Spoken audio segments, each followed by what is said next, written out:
Let's do it. Started. Done.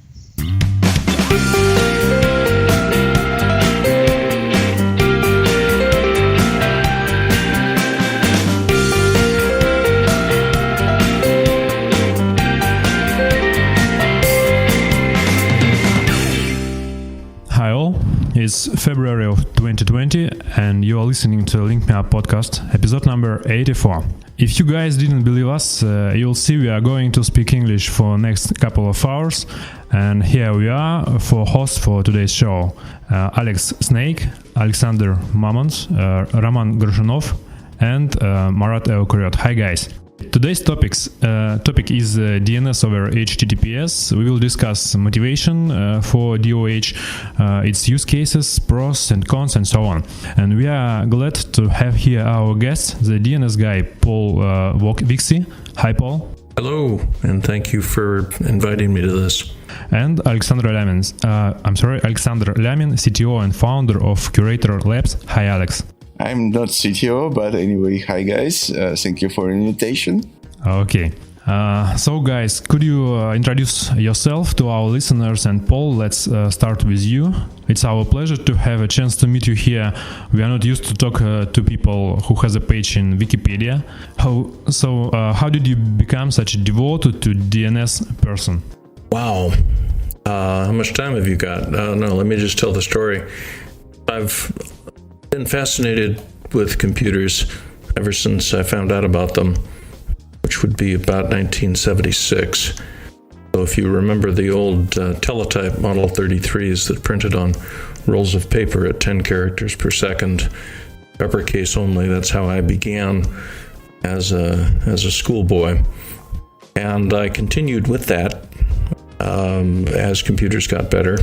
We got better ones, but eventually, I found that the computer industry was better for me than school, and so I left high school before completing my studies there. And at that time, here in California, it was certainly the right place to be if that's what you were interested in doing. And I did it, and eventually discovered the internet, discovered Unix, started working in that area. And then I discovered DNS, and I found that DNS was a good idea, but it was kind of a mess as far as the software and the documentation and the operational practices. And so it fascinated me, and it captured my attention, and I've been working on that ever since. So since about maybe 1987, I have been really focused on making DNS work, making it able to support something the size of the world instead of just something the size of the university system inside the United States, which is where it was designed. So it's all a labor of love. There was no plan. It sucked me in, and I am still here. So it's a long story from like school days. Long but interesting. Gentlemen, just take a second and appreciate. This is Silicon Valley, born and raised, finest case. Right place, right time. I was very lucky. Okay, we'll have some minutes more to discuss some of your recent activities, and let's introduce our second guest. We have a star team here today, Alexander. We did have a lot of podcasts and offline meetings with Curator Labs before, so we are glad to meet you in our show today as well. So please say some words about you. Well, you probably know me. Founded Curator Labs. We are the DDoS mitigation guys in Europe, and we do DDoS mitigation. We do BGP, DNS, TLS, DNS in very limited scope. We run authoritative servers for our customers. But I decided to take part in this meeting because Paul asked me to join, and I'm kind of concerned what's happening on with privacy nowadays, and especially with things that's supposed to be designed to improve this privacy situation. But as we will find out through this this conversation, probably not all of that things that are glittering is pure gold. So it seems we are going to discuss not only technical parts today, but also security and privacy issues. Of course. Technology is most of the time security related, and of course it's privacy related. And sometimes privacy is not something that you're obsessed about. Sometimes privacy is something that can get you jailed in some countries. Okay, I think we are ready to start our main topic. And so, Paul, why DNS over HTTPS? What was the history of the question? I'm sure that everyone on this call and all of the listeners know the name Edward Snowden, who was an American contractor working for the American government, and went to Hong Kong and eventually to Russia, and made some significant disclosures about how the world really works. And a lot of people were panicked when they found out how the world really works, which is that governments have got a lot of very patriotic people who are good at dirty tricks. And the reaction to this was not swift, but it's great. The IETF, which is where internet protocols are debated and sometimes decided, made an overall sort of direction change. And the leadership, the Internet Activities Board, decided everybody should work on privacy now. Privacy is the most important thing, and we have to encrypt everything, because now that we know how the real world really works, we have to make sure that none of these government intelligence agencies, either foreign or domestic, have an opportunity to watch what we're doing. So, strangely, this advice was uptaken. I think there was a lot of rage about the disclosures, and a lot of rage about how it is that governments are not nearly as interested in the freedom and autonomy and privacy of their citizens as they claim. And so now all of the core protocols of the internet are prioritizing privacy above all else. And in particular, they are prioritizing privacy over security or safety or manageability. So DNS over HTTP is part of a package of different efforts that are all kind of aligned in the same way. So I want to say that Transport Layer Security, TLS, in version 1.3 now makes it much harder to transparently intercept an HTTPS conversation, which a lot of nation-state actors have certainly done. It also permits the server name indicator, SNI, to be encrypted, which means that if you do succeed in intercepting the cryptographic handshake, you will still not be able to read the intended host name that the session is actually trying to open. And so you, as a transparent interceptor, will not be able to complete the original intended conversation with yourself as a man in the middle looking at the clear text, because you won't know where they were going, even though you were able to get them to stop and talk to you. You're still blind. So between encrypted SNI and the TLS 1.3, we're definitely seeing a time when men in the middle, boxes in the middle, people, agencies, firewalls, endpoint security, anything that was in the middle is being cut out. And now we have what they're starting to call user-centric networking. So I don't think we need to spend a lot of time talking about QUIC, QUIC, but I will mention it in passing. This is a protocol that is meant to replace TCP with a UDP-based transport, and the web with HTTP version 3 will be based on QUIC. It will be a completely secure. There won't be a clear text way to use it. You will have to negotiate crypto in order to start up any conversation, even if it's from one application to another on your own laptop. So they're really taking this privacy to its theoretical extremes. Paul, thank you for the story. I wanted to ask you. Probably the DNS wasn't the very first attempt to kind of make a match between the host names and the IP addresses. Previously, like even the hosts files has been distributed over the network between the universities in the US, and that's what I heard. What were other attempts to make DNS or DNS-like systems which were more secure and more resilient to man-in-the-middle like kind of attacks and spying on the channel? Any other alternatives which have been discussed or maybe proposed, if you remember? I do. There's been a long history of both alternatives to DNS, like the old hostname protocol, which still had a central hosts file, but it had an API, so everyone on the network could consult the hostname service instead of having to have a copy of the file. But that was all clear text. So within the DNS history, we've seen two kind of unofficial efforts, one called DNS Crypt and another one called DNS Curve, where the idea was to get both secrecy and more or less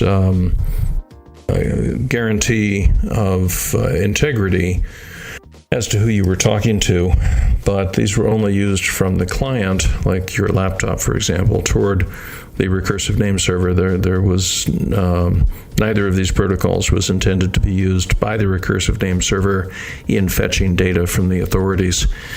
So there have been some other security changes made to the DNS protocol. I myself participated in transaction signatures that were meant originally to secure dynamic updates in band changes to the DNS content, but they were also used for authorizing and guaranteeing the integrity of zone transfers. And so transaction signatures, or TSIG, are pretty common now.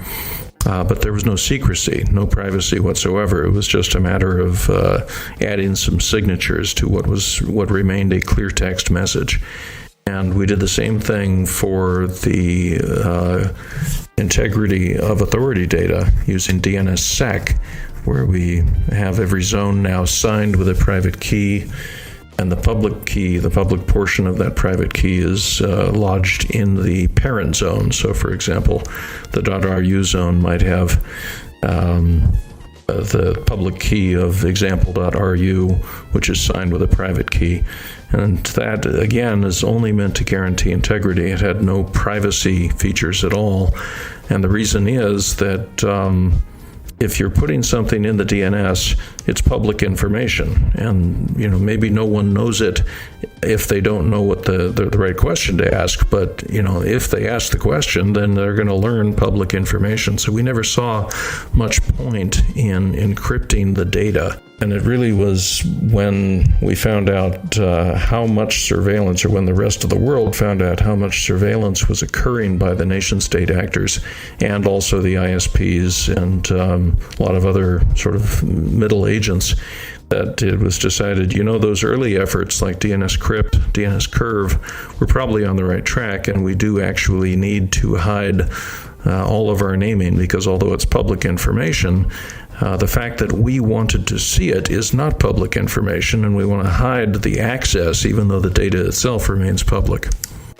So, Paul, can we call the DNS over HTTP like a part of DNSSEC, or it's a parallel thing? It is almost completely unrelated to DNSSEC, and that's a shame, because DNSSEC has some useful cryptographic keying material which could have been used to to do some of the work that's being done inside DOH. But there is a parallel effort, and it's called DNS over TLS. And so this is almost the same from a secrecy and integrity point of view because it's using the same crypto. It's still TLS no matter what you're doing. But whereas DOH uses the web protocols, DOT, or DNS over TLS, does not. It just puts the DNS message inside of a TLS wrapper and sends it over the TCP protocol, whereas DOH is much more complicated. And why do we need the new protocol DOH? Because we have DNS over TLS and we have DNSSEC, so we can protect the records at all. I mean, we can check and we can make a secure transport for these records. Why do we need the new protocol? I'm sorry, Alexei, it's a good question, I think, but before we proceed with discussion, can we spend some minutes to discuss the motivation? Why should we, what was, the risks to not hide such information inside encrypted messages? You mean host name specifically? Any information inside DNS requests. So like some attacks, kind of attacks, which can be done through DNS. Well, the worst thing is probably the surveillance. The second worst thing is certainly the interference. Let me take each of those in turn. The information in DNS, as I said earlier, is public.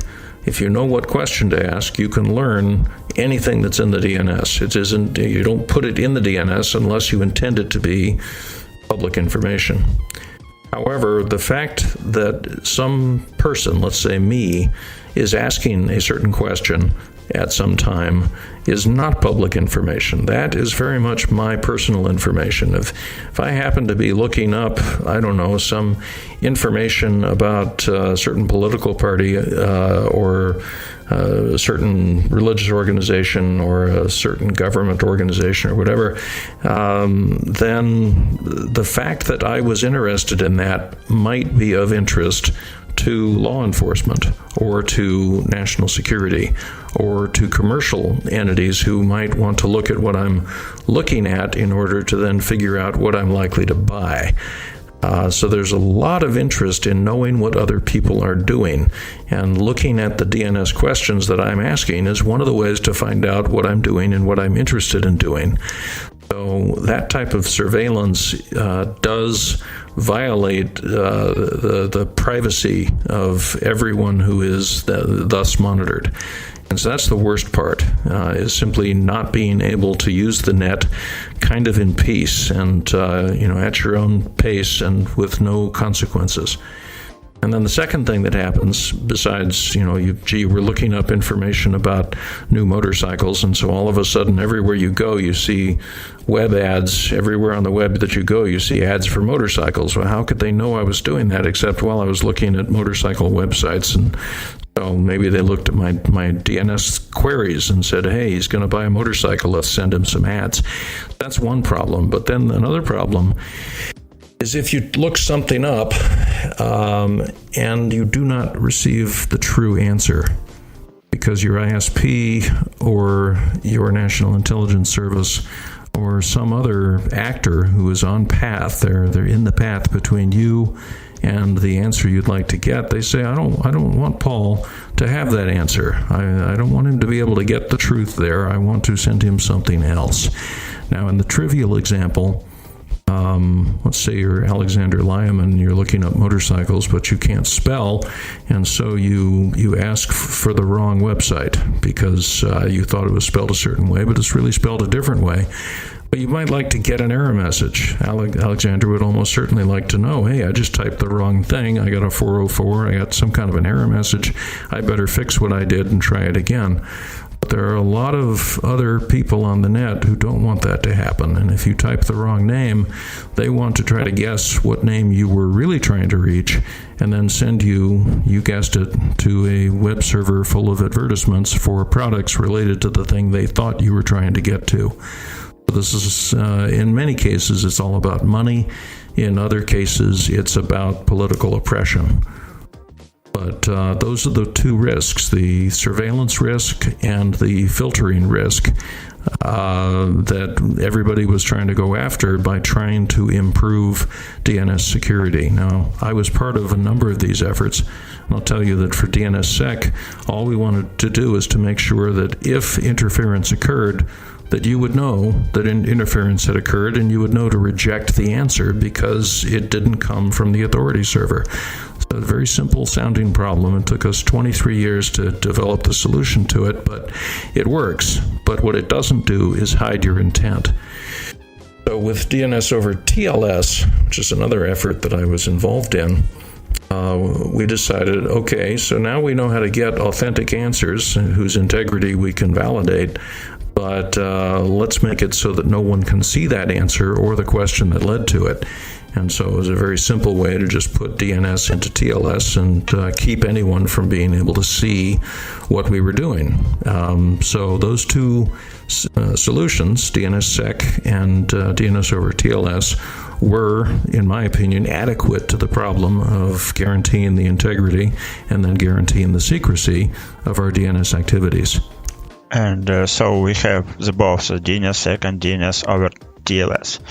And now, after some time, please fix me if I'm wrong, Cloudflare and Mozilla says that we have a new protocol, DOH, and why?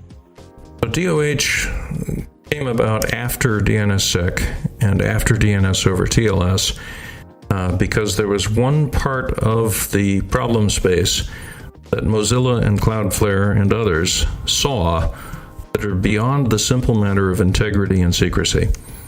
And so if you read the first page, which is in English, of the RFC, it's RFC 8484, there's one sentence in the description that describes their intent very precisely. They said, this protocol is designed to prevent on-path interference in DNS operations. And what that means is, yeah, we understand that you've got the integrity with DNSSEC, that's good. Not good enough, but it's good. And you've got the secrecy with DNS over TLS, and that's also good, but still not good enough. Because it's still possible for an on-path actor, like say, maybe your CISO if you have a corporate network, or your father if it's a family network, or your mother that might have some parental controls, or there's a lot of different people who are on path who might want to say, I don't really want you to make that DNS transaction. I see what you're doing there. It has a very specific port number. It's DNS over TLS uses TCP port 853, and I'm going to block that in my firewall because I really want you to use my approved recursive DNS server. I do not want you to go out there and get answers from anyone on the internet willing to give them to you, like say Cloudflare. So in other words, the only thing DOH, DNS over HTTP, adds that DNS over TLS did not already have is political. It's a regime change. It changes, in other words, who gets to decide what DNS servers you will use. So that instead of a firewall operator being able to say, no, you got to use the internal name servers so I can, do whatever I'm going to do with corporate policy to watch your names, it now says the firewall's irrelevant. We're just going to let everybody anywhere on the internet talk to any DNS server anywhere because it will use the HTTPS protocol. It'll be on TCP port 443, and no one is going to be willing to block that. In other words, the only thing DNS over HTTPS has that DNS over TLS doesn't have is that it is intended to not be blockable. Okay, but you should use not the public DNS service, I mean that 8.8.8 or 9.9 or something like that, but you have to use the Mozilla DOH service or Cloudflare DOH service. So it's the number of these servers is much more or less than the public DNS servers, even if they support the DOT.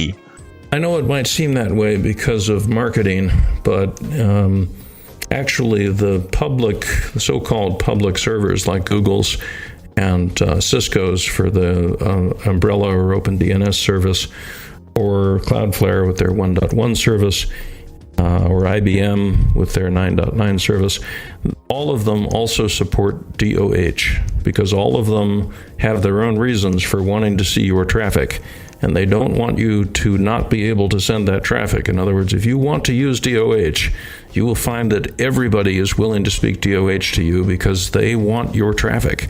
They don't want you to say, oh, they only speak normal DNS. I want to do something else, so I can't use them. No, that terrifies them. They have to have your data. They need all of your data that they can possibly get. And so, no, the DOH will work on all of the so-called public DNS services. And Paul, can we go a little bit more on this topic? Exactly why they want your DNS data? I think Paul said about that. I mean, why they should, or you can listen to why these certain companies want to have our data, like an IBM and Cisco. Well, so I can't speak for them. IBM, for example. I am not a spokesman for any of these services, and so I would have to refer to their public statements as to why they operate this service, right? Because it costs a certain amount of money to keep one of these things running. You might even need an anti-DDoS service like QRadar, and that will cost you some money too. So why would they spend this money just to give you DNS service?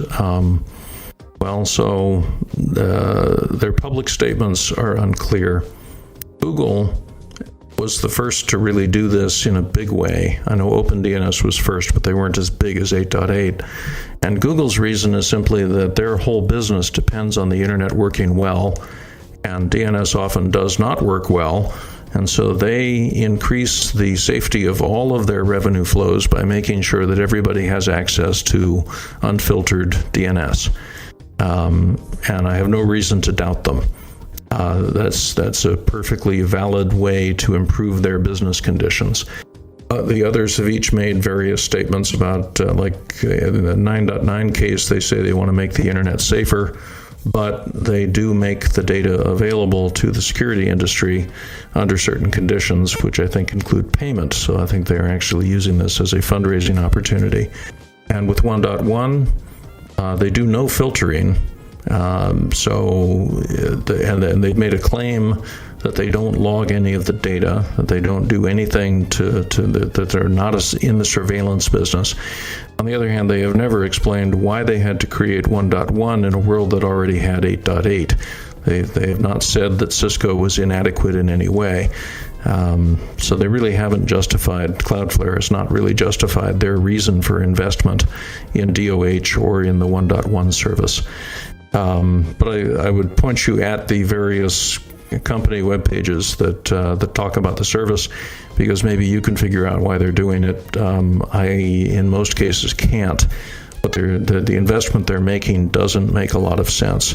So, for example, I believe for Cloudflare, they've got a couple of potential benefits that they have not spoken of, and so maybe this is not their reason, but one thing they could get from this is to make sure that there is less DNS filtering. They don't filter anything on 1.1. They return only true answers, just like 8.8 does.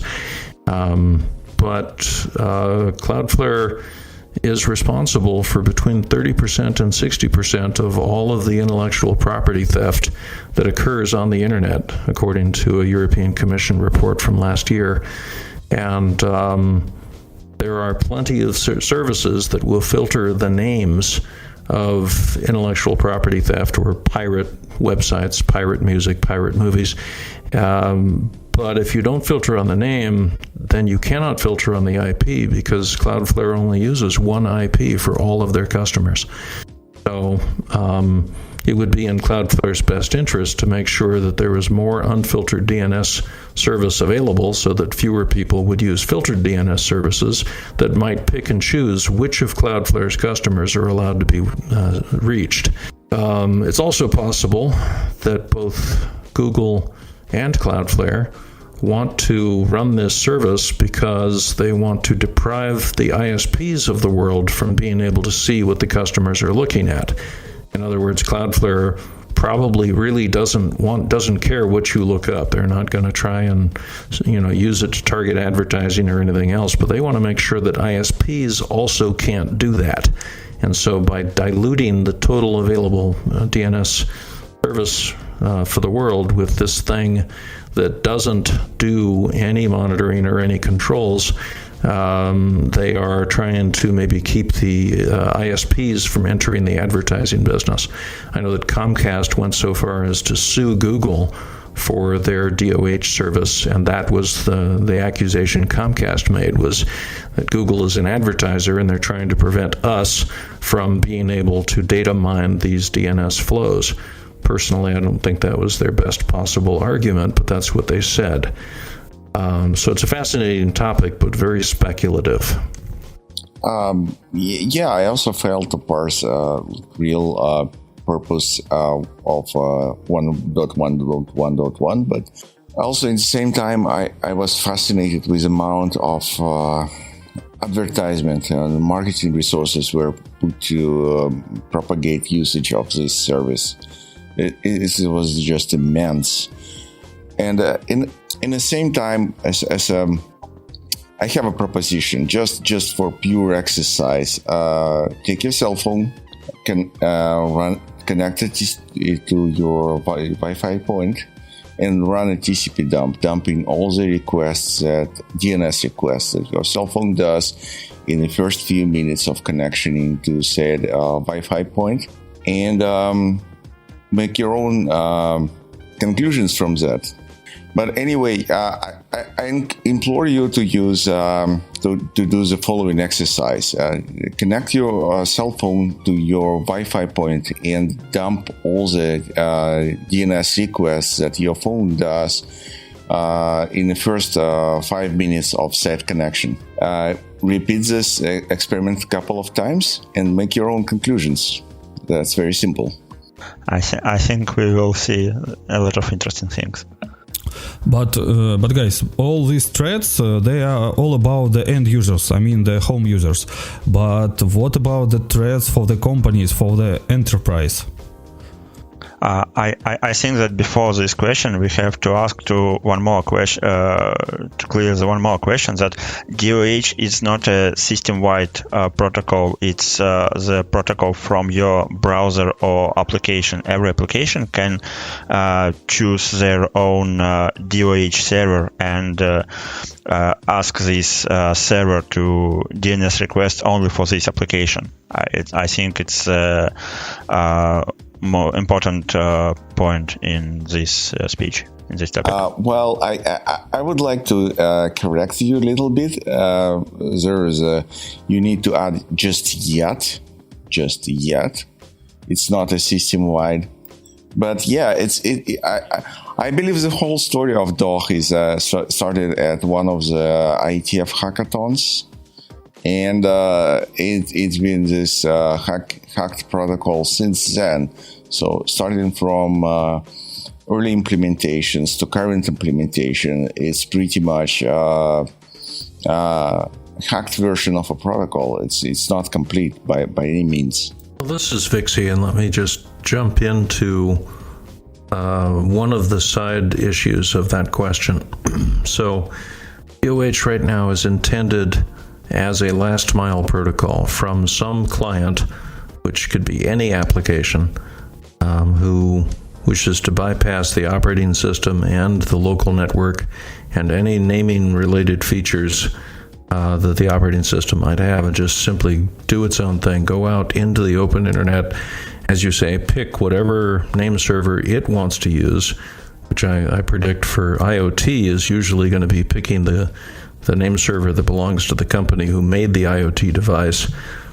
And so you're going to end up with different apps on your computer, each choosing their own external DNS service to use. Every IoT device will choose its own name server. And I think that is inevitable at this point, because Internet of Things devices are manufactured by the millions, often without any memory of where the operating system came from, right? The manufacturer's just stamping out as many of these cheap devices as they can, and yeah, they paid somebody for the software, but that guy's long gone. And these devices, your light bulb that you can control with your cell phone, they're cheap. They're really cheap. They probably have less than 5 US pennies worth of internet hardware in them. And so they're not complicated. They're going to have a lot of vulnerabilities. They'll have old versions of the Linux kernel. They're crap. They're just trashy stuff. And even so, they're not profitable. You will never make enough money to pay your workers and pay the power bill for your factory based on the amount of money that you can get by selling an IoT light bulb. That IoT light bulb has to participate in a data ecosystem. It has to give information to the company that they can then monetize about their customers, or the device will never be profitable. So there's no reason for any of these devices to ever let any other company know what they're doing. All of their online activities are going to be designed to enhance the profitability of the manufacturer. So what I don't think will happen is that if a recursive name server somewhere gets a query and it doesn't know the answer and it has to go talk to the authority servers somewhere, like the root name servers or the top level domain servers, any of those, we're not going to see DOH used for that. Because the web protocols really are kind of last mile protocols, and I think we're going to see either plain old UDP, the old style DNS, or we're going to see DNS over TLS, or we might see some new thing. I've heard that people are going to work on DNS over QUIC. Any of those things might occur between the recursive and the authoritative, but between let's say your refrigerator that has a screen on the door now that's probably displaying pornography because somebody hacked it, that's just going to speak DOH. And everything that is in the last mile is going to end up speaking DOH. So probably we can discuss now downsides of using DOH. Well, we've approached the downsides from two different directions, and so I think the question we can return to now is, what are the implications for company DNS, right? Because we know about end users and their DNS, but what about a company? Well, so in my company, when you use the company's network to, let's say, surf the web from your laptop at your desk, you're going through a corporate firewall that has various policies, and we don't currently force decryption. We don't do the man-in-the-middle thing. We don't currently strip search all of the data, but we certainly log all of the transactions, because if somebody gets infected with some bit of malware, we'd really like to know who else was infected with the same malware and sort of who was patient zero, and how did it propagate, and all the rest. And you can't learn that if you don't keep track of what your devices are doing. You have to monitor their behavior, even if you don't necessarily look at the clear text of every single transaction that they emit. So even though DOH was not designed to cause a problem for a company like mine, it does. It creates a huge problem for a company like mine, because right now, before DOH, it was possible for me to know which device or which user was behaving in a strange way. And so I could actually prioritize the very limited resources I have in my IT department and my security operations center to go look at whatever device is behaving strangely. When you take the DNS signal out of that, and also take all of the other signal that I had about being able to tell where the web session was going, if you make me go dark, then I no longer know how to prioritize. I might have hundreds or thousands of people or devices, and I no longer know which one has been successfully attacked. I don't know which one is infected. I don't know which one is being operated by an intruder, because I can no longer tell what they're doing. Paul, could you provide some example to be more specific? How, for example, you can track misbehaving user or machine? Sure. Let's set the Wayback Machine for 2009. We're going to talk about one of the biggest botnets of that era called Conficker. So my team operated the Conficker sinkhole, and that was a very interesting activity for us because Conficker was a DGA, domain generation algorithm botnet. And that meant that each infected computer would compute a name based on the current date and time in order to then do a lookup, which, if it succeeded, a DNS lookup, which, if it happened to succeed, it would say, that is my command and control server for this hour of this day. And then it would try to make a TCP connection to that IP address, and it would use a public key, and if the far end had the correct private key, then it would accept commands. And that is how the Conficker botnet was intended to be controlled. So, because this audience is very technical, I'm going to go into a little of the detail here.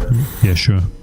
The first version of Conficker, which we called Conficker A, and also the second version, Conficker B, both used a DGA, that domain generation algorithm, that would produce 500 names per day. So on any given day, they would pick 500 names and do a lookup for each of those 500 names to see if any of them answered. And of course, the names were very ugly. They were the type of name you would get if you just smashed your fist into a keyboard. They were a bunch of random characters, unlikely to collide with any real domain names, although we had a few collisions, and that was interesting. But 500 a day created quite a bit of work for us, because they were across, I think, 6 different TLDs. And so we had to contact a bunch of TLD operators and say, hey, could you please reserve these names for tomorrow and point them at our name servers so that we can find out who's infected with this thing, so that we can begin to go, house by house, essentially, and inoculate the occupants of these houses, basically clean up the infections. And it was very hard to get 6 different TLD registries to do this. In fact, for a while, one of our team, Rick Wesson, was paying. He was actually registering the domain names with his own money. He never got paid back. So good on Rick for trying to do the right thing there. But anyway, we did it. We actually succeeded in mapping the spread of the infection, because we could see in our sinkhole where the requests were coming from. And I want to tell you, these guys, the Conficker software guys, I suspect were in Ukraine, because there was code in the Conficker botnet that would not run at all if it detected a Ukrainian keyboard. And so I have a feeling that they did not, whatever happened, they didn't want to get caught by their own national law enforcement team. But anyway, they did something else that I had never seen before. It fascinated me. They remembered the answers. If they got back answers to more than one of their 500 lookups, then they would check to see if they were the same answer. In other words, if you were a sinkhole operator and you just wanted to always answer all of tomorrow's questions with the address of your sinkhole server, they would catch you. They would say, no. If all 500 names go to the same place, that is something that the true botnet creator would never do. So that's got to be you guys trying to make us connect to you so you can find out where we are, and we're not going to do it. So they would poison any address they saw more than one time, which I thought was fascinating. So we just used different addresses. We got 500 addresses and used them every day. So We thought that this was interesting, but we didn't realize how interesting it would get, because one of the things that the botnet did when it first infected each computer is it turned off all of the antivirus and all of the Windows updates. So the vulnerability they used to get in the first time was still there. And they then reinfected all of their own computers without the command and control, because we blocked them. We fixed it so they could not get command and control of their own botnet. So they reinfected their botnet with Conficker C. And Conficker C was really quite amazing. You know, we thought we'd seen everything, but this thing picked 50,000 names every day.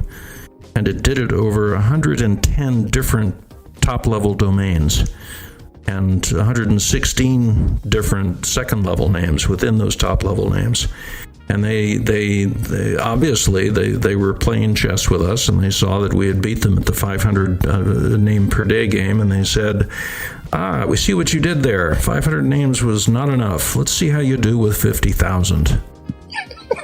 So, you know, a book was written about this. The same guy who wrote Black Hawk Down wrote a book called Worm about this, and he interviewed all of us. And you should definitely check it out if you haven't already. But anyway, what we then did is went to ICANN and assembled a coalition of 110 TLD providers, and we blocked 50,000 names a day and sent them all to the sinkhole every day for the next 3 years. It was the biggest mobilization of forces in the internet's history at that time. Certainly the biggest botnet-related project I've ever been part of. But I'll tell you what, this is the answer to your question. I'm sorry for the long, shaggy dog story, but the answer to your question is, if you wanted to know, we had 11 million unique IPs a day coming to our sinkhole, so this was a big botnet. And if you wanted to know which of your computers were infected, then one of the ways you could find out would be to find out who was looking up any of today's 50,000 Conficker command and control names. Because wherever those lookups were coming from inside your network, those were the infections. That's how you found them. You didn't go to each one across your total global enterprise and do a DNA test or a blood test or whatever the computer equivalent of that is. No, that wasn't practical. You waited to see which ones acted like they were infected, and you used their DNS questions to determine what their behavior was. That kind of thing is not going to be possible in a DOH world.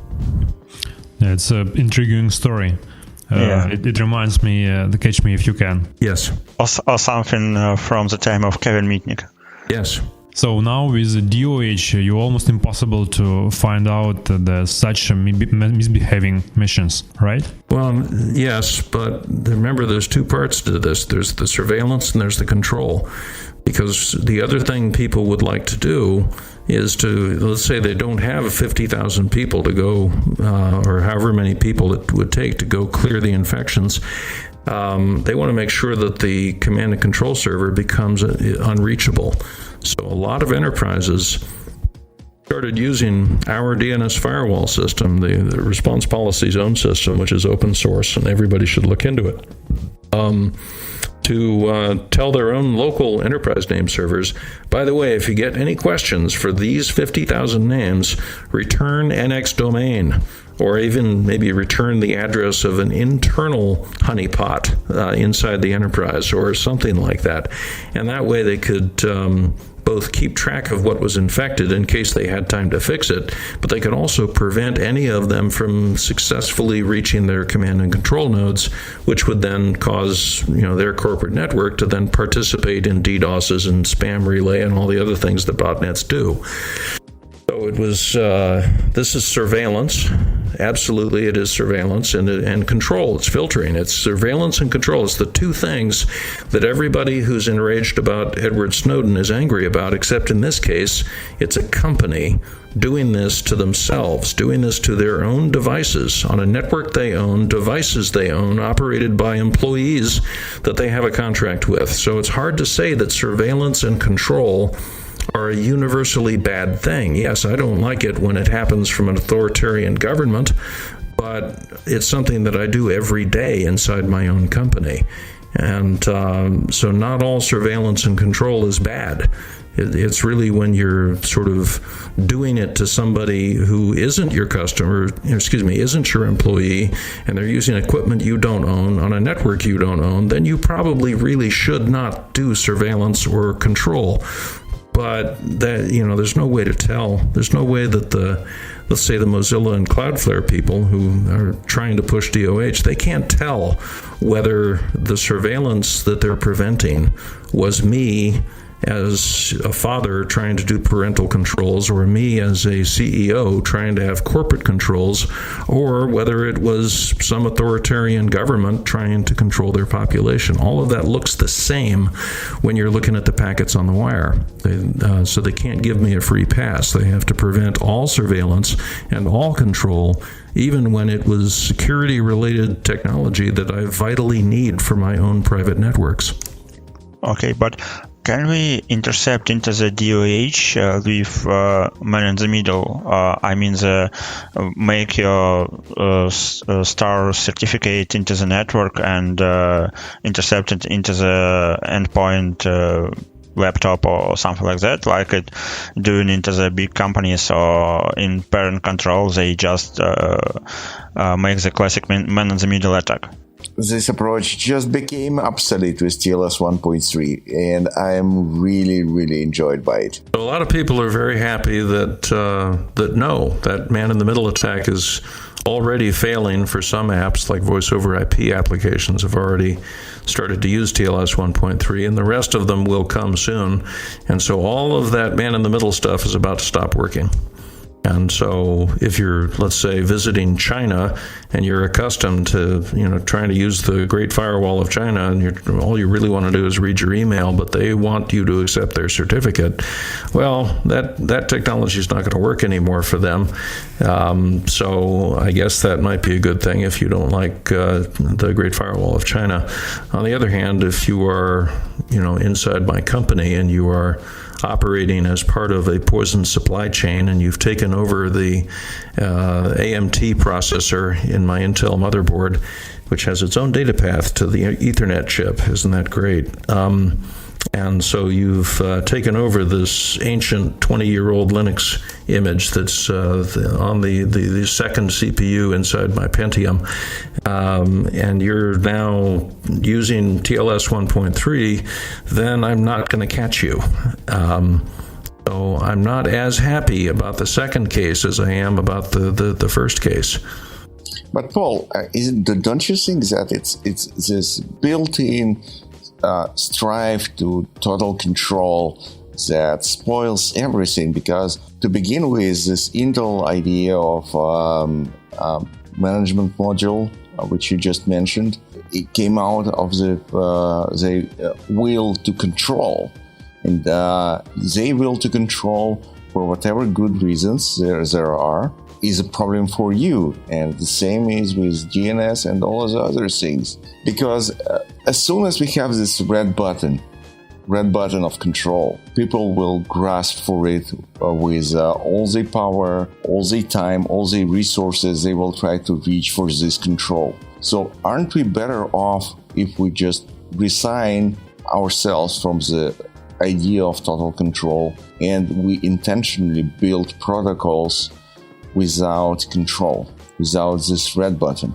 So that is the traditional argument of a libertarian or anarchist 20-something or 30-something engineer who lives in the San Francisco Bay Area and rides on the Google bus to get back to their apartment every day. Is they would say what you've said. And what I would say is later on, when you are a parent and you have teenagers and they are, doing what teenagers do. They're just kind of looking around on the internet, and they end up getting ensnared by a sexual predator who begins to groom them for their eventual Greyhound bus ride into sexual slavery. You will wish as a parent that you had total control. So I do not want to make it seem like control is always a good thing. I think that when you overreach, and you're right, when there's a red button, everybody will struggle to get their hands on it. So if you make it possible for a government to behave badly toward its citizens without accountability, then sure as heck they will. So whatever control you put in their reach, they will use. But I think it's different for a private network. I think if you own the network, you own the devices, and you have legal responsibility either over your children or your employees, that we need to leave room for controls of that kind. Because I can tell you that possession is 9/10 of the law. I'm going to block all of this crap. None of it's going to work in my company. None of it's going to work in my house. I'm going to be releasing various products, some open source, some not, that make it possible for other managed private network operators to block all of this crap.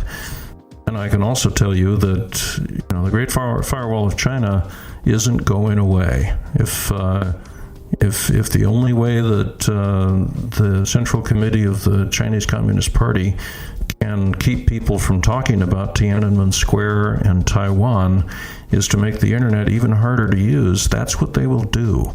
There isn't some magic threshold where if the anarchists and libertarians on the Google buses in the San Francisco Bay Area just make it too complicated, that one day China's going to wake up and say, this is a loser's game, let's be a free country. That's not happening. That's not coming. What we're going to see is that every move leads to another move. This is a long game. Nobody gets to make the last move. So what'll happen is that if you say, I'm enraged by the things Edward Snowden disclosed. I hate the way the world actually works. This is bullshit, and I don't think the world should work this way, and I'm going to work very hard to make it impossible for it to keep going that way. What you're doing is you are responding to unilateralism with unilateralism. And if you think you're the only entity in the world who can respond to unilateralism with more unilateralism, then you need to grow up. And hopefully you will get a chance to do that. Uncover the truth. Or keep riding your Google bus, right? Thank you, Paul. Really interesting opinions. Let us agree to disagree. So, Paul, and what about stability? Because with trivial DNS, we have a lot of thousands of servers, and with DOH, to rephrase my previous question, that with DOH we have some certain servers which built into the browser, and some of them choose by default. And so when some of these public servers have troubles with everything, did it cause the outage? I mean that if I don't know if Cloudflare or Mozilla DOH servers will have some troubles, will do it some troubles with connectivity to end users. Or on the other hand, if the provider blocks the access to Quad 8, Quad 9, Quad 1 IP addresses, so with the DOH being pre-selected, the default option in the browsers like Firefox and the others, Chrome, of course, that would certainly cause troubles to the end users. They're going to be calling their internet provider and saying, hey, my internet is not working. Well, so you mentioned three problems here, and I agree with all of them, but let me clarify. Chrome is doing something that I wish the others would emulate, because they are not changing where your DNS goes. What they're doing is they're looking at where it goes now, and maybe that's an enterprise server, or maybe that's the ISP, whatever it is you've chosen, whatever your operating system has, whatever the DHCP assigned recursive server was. So it's just the situation as Chrome finds it is that queries are being sent somewhere, and what it will do is look that address up in an internal table to see, hey, is that an address that we know a DOH equivalent for, so that we can essentially upgrade the protocol so it's no longer clear text, but we'll still be talking to the server that was selected by the sysadmin, by the DHCP, by the user. So they're not doing anything to change who gets to see what questions you're asking. And I think that's fine. They're just trying to make sure that if you want to talk to that server and they know a better protocol to speak to that server with, then they will use the better protocol. And I have no problem with that. You can also turn that off if you want to turn that off, but that's what they will do. And that is very different than what Mozilla is doing with Firefox. Mozilla chose a very radical approach here. They are actually changing where your service goes. They are ignoring the DHCP assignment. They're ignoring the resolve.conf file. They are ignoring anything that any preference that may have been previously expressed. They are changing your browser to use Cloudflare via the DOH protocol. And then they are giving you a pop-up saying, by the way, I just made this change. And if you don't like that change, you can click here to go back to the unsafe configuration you had before. And of course, most of their users have no idea what this means, and so they just close the dialog, and nobody says, hey, wait, you just exfiltrated all of my data and sent it to a company incorporated in the United States of America. Are you crazy? I think that if Mozilla would do with Firefox as Google has done with Chrome, I would have a lot less to complain about. But right now, Mozilla is they're choosing this opt-out strategy where they think they know more than their end users do, and I treat this as a form of authoritarianism, and it breaks my heart because I used to be in the open source software business. Some of you guys know that I worked on Bind and later hired the team that wrote for Bind version 9. And during all of those years, Mozilla was right down the freeway from me. I was in Redwood City, they were in Sunnyvale, and I just thought, hey, isn't it great that we've got two open source companies here trying to make the world better with open source software? And so they were my fellow traveler. They were my brother in arms, and now they have gone over to the dark side. And I've just don't know what to say. I am so disappointed that I have had tears in my eyes over it. And so, Paul, what is your personal view how DOH should be implemented in scale? So that's a trick question. DOH was never necessary. We had DOT, and it guaranteed integrity and secrecy. And so that's what we needed. And that, by the way, is what Android has. Even though Google put DOH into Chrome, they put DOT into Android. So there's clearly more than one way to think about all this. So DOT was just a huge mistake. You shouldn't come up with a protocol that is deliberately unblockable just for DNS. We have VPNs. We've got Tor. We've got 1,000 different commercial VPNs. We've got private enterprise VPNs where you can install your own so that you don't have to trust a VPN operator, because who knows, they may be in bed with some government. There's a lot of different ways to make sure that no on-path actor can see what you're doing or change what you see.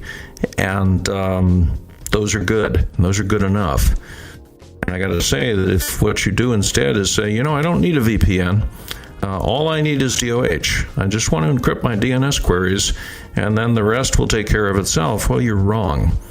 because Alexander mentioned using TCP dump earlier, and I urge people to do that while you still can, because if you watch the packets that are coming from some user somewhere, then what you're going to see is a TCP session, or maybe a quick session if it's modern, where a DNS question is clearly being asked. You can see that must be what it was, because the very next thing that laptop does is to send a TCP SYN packet to some IP address that it must have learned from the DNS transaction that you couldn't see.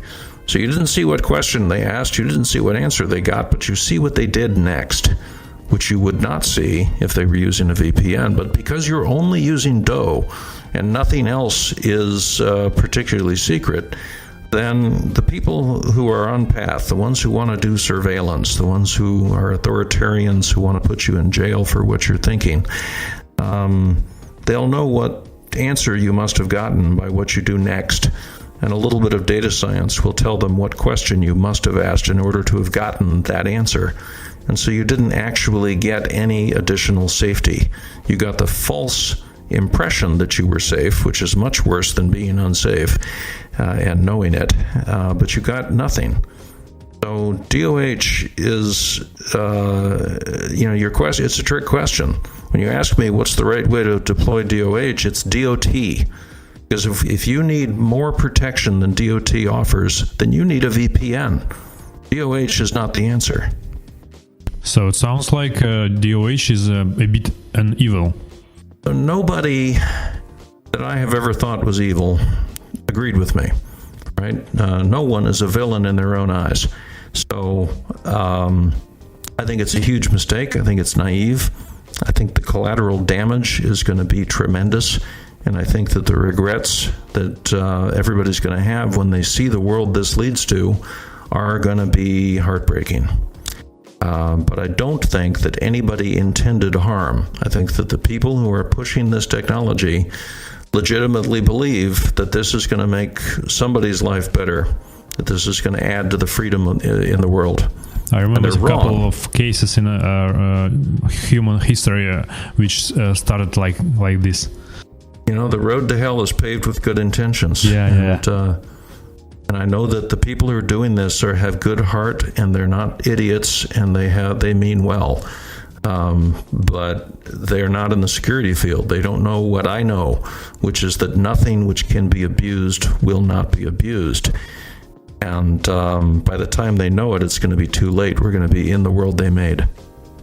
Thank you, Paul. I have two questions, and I wanted to start with the first one and then probably continue with another one. First is, what's the approach in securing the communication between the DNS servers and the root DNS and to TLDs and to authoritative DNS servers? You said that most of the time they're now communicating over just the plain DNS and plain text, unencrypted. What would be the right protocol to use here? That my guess is that would be DOT. Am I right? I think the first step will be DOT, and the reason is that modern TCP, because it has had to grow to accommodate the web, now works pretty well on most servers, right? It may be that you have 10 gigabytes of kernel memory dedicated to just the state keeping of all of the open TCP sessions that you have. And of course, in 1995, that would have broken everything, right? At best, you were going to have a few hundred connections, and after that, it went quadratic and fell over. But now, it's possible to build a DNS server, like, let's say, a TLD server or a root server, that maintains hundreds of thousands of open TCP connections. And so they're going to, the recursive servers will use DOT. They will connect to all the authorities that they need to connect to, which will be a few hundred of them. And they'll just leave those sessions up. They will just sit there idle in between times that you have questions. And that means you'll negotiate TCP with a three-way handshake, and then you'll negotiate TLS. And then you'll ask whatever question you had when you started doing all of this, and then you'll leave it. You'll just let it hang there. until somebody on either side decides to clean it up. If they run out of resources, they're going to say, "Hey, that's the least recently used. I'm going to wipe it out." But it's more likely that it'll just sit there until the next time you need it. And so we will end up with a lot more state, but it will be opportunistic state, and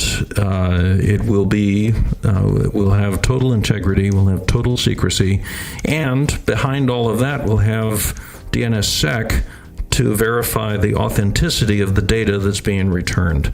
And so that, I think, is our next big step. That's what you're going to see in the next couple of years. Is we're going to deploy DOT with tens of thousands of open connections, hundreds of thousands in some cases, and just use that. And that's going to work fine. And then at some point, we'll see another change. There will be somebody will come along and say, the QUIC protocol, QUIC, also uses UDP, just like old DNS did, but it's encrypted, it's got TLS built in, and it's all done in user mode. So we're not asking the kernel to have tens of gigabytes of state. We're saying the DNS server in user mode can have tens of gigabytes of state. And, by that time, the QUIC protocol will have matured, and it will probably be that we'll do DNS over QUIC instead of DNS over TLS. That'll be the next stage. But first, I believe we're going to deploy DNS over TLS. And what is already deployed on the root and the TLD servers, if we are not touching the authoritative DNS servers? DNSSEC is mostly ease and the zones assigned. And what else is already working? Well, I mentioned earlier in this podcast that we have transaction signatures. That was the first kind of security we added. So that's been in use for zone transfers. So whenever a DNS zone changes, one of the TLD servers that is the primary master will inform the others, the secondaries, for that domain. It'll say, "Hey, there's a new serial number. Why don't you come get that from me?" And those transactions will all be secured with transaction signatures, and that's been happening for almost 25 years now. Then, as you mentioned, DNSSEC is in use. I think all TLDs except Antarctica currently offer DNSSEC. Not every registrar offers it, so sometimes you have a .com name, they speak DNSSEC, but your particular registrar doesn't, and you end up transferring your domain somewhere just so you can add DNSSEC. But nevertheless, DNSSEC is also almost universally deployed among the root and TLD servers. It's also in wide use by Google and Facebook and LinkedIn and Netflix and so forth. They all use it. Cloudflare uses it. So DNSSEC isn't fully deployed. There's a lot more signatures being made than there is validation, right? There are plenty of people with their little unbound servers for their house or their company who have not turned on DNSSEC's validation, and I wish they would. Or bind, or any of them. It doesn't matter what you're running. You got to turn it on. So that's all there. And several of the open source authority name service software systems already support DOT. And some of them also support DOH, which is strange because I don't think we're going to see a lot of DOH queries coming to authority servers, but whatever. Anyway, DOT is not very hard to implement.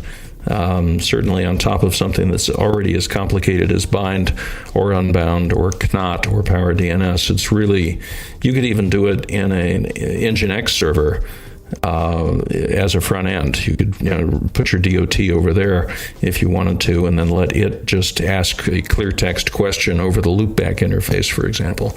So there are a lot of ways to do this, but what we're not seeing so far is uptake on the recursive side. There is DOT available on a lot of authority servers, but we haven't seen a lot of recursive servers begin to make DOT sessions with their authorities yet. And I think that's partly due to the distraction of fighting about DOH, is that the people who need to be working on that code are arguing about DOH instead.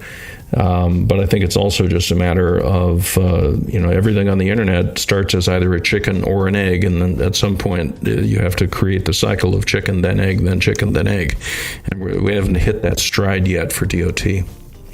All right. Thank you very much for the explanation. And the second question I have is, what actually would happen to the distribution of DNSSEC things via DHCP in local network? Would that still make any sense to have it enabled, or would we eventually abandon it? Well, that depends on Dane. That depends on applications, because certainly there are no end-user applications that might pop up a window on your smartphone or your laptop and say, "Hi, I'm going to go do network things for you.